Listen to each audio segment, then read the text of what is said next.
గారు? చీటర్ కదా? ఎన్ని మోసాలు చేశాడు ఈ రాష్ట్రంలో, ఈ దేశంలో? ఎన్ని పార్టీలను ముంచాడు? ఇచ్చిన హామీలన్నింటినీ కూడా ముంచినటువంటి పెద్ద చీటర్ చంద్రబాబు నాయుడు కాదా అని అడుగుతా ఉన్నా. మమ్మల్ని అంటవేనా?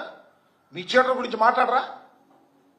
ఇవాళ ఇంత దారుణమైనటువంటి పరిస్థితి రాష్ట్రంలో నెలకొల్పుంటే, ఎంత దారుణమని నాకు అర్థం కాదు.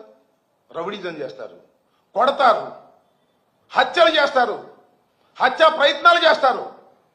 పలనాడు జిల్లాలో నేను రిప్రజెంట్ చేసినటువంటి జిల్లా ఇంతకు ముందు గ్రామాలు వదిలిపెట్టి వెళ్ళిపోయారండి. ఎన్నికలు జరిగిన తర్వాత రక్షణ లేక వెళ్ళిపోతే తిరిగి రావడానికి వీలైనటువంటి పరిస్థితులు ఇవాళ కూడా పల్నాడులో కొనసాగుతూ ఉన్నాయి.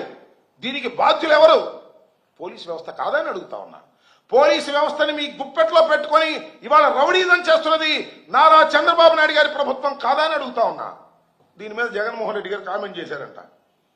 అయ్యా, తప్పు చేసిన వారిని శిక్షిస్తాం, శాశ్వతంగా ఈ ప్రభుత్వమే ఉండదు.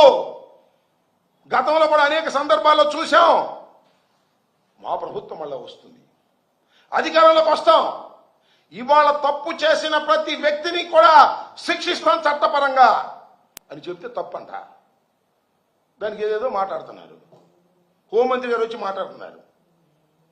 హోంమంత్రి గారు ఇష్టం వచ్చినట్టు మాట్లాడుతున్నారు. సరే, హోంమంత్రి గారు మాట్లాడటంలో నెంబర్ 1 లేదు, దానిలో అనుమానం లేదు. మైక్ ముందు నెంబర్ 1గా మాట్లాడతారు. చివరికి ఎస్ఐని కూడా ట్రాన్స్ఫర్ చేసే పవర్ లేదు దానికి. హోంమంత్రి గారికి చెప్తున్నా, సరే హోంమంత్రి గారు చెప్పడం అనవసరం, అంతా చూస్తున్న లోకేష్ గారికి చెప్తున్నా.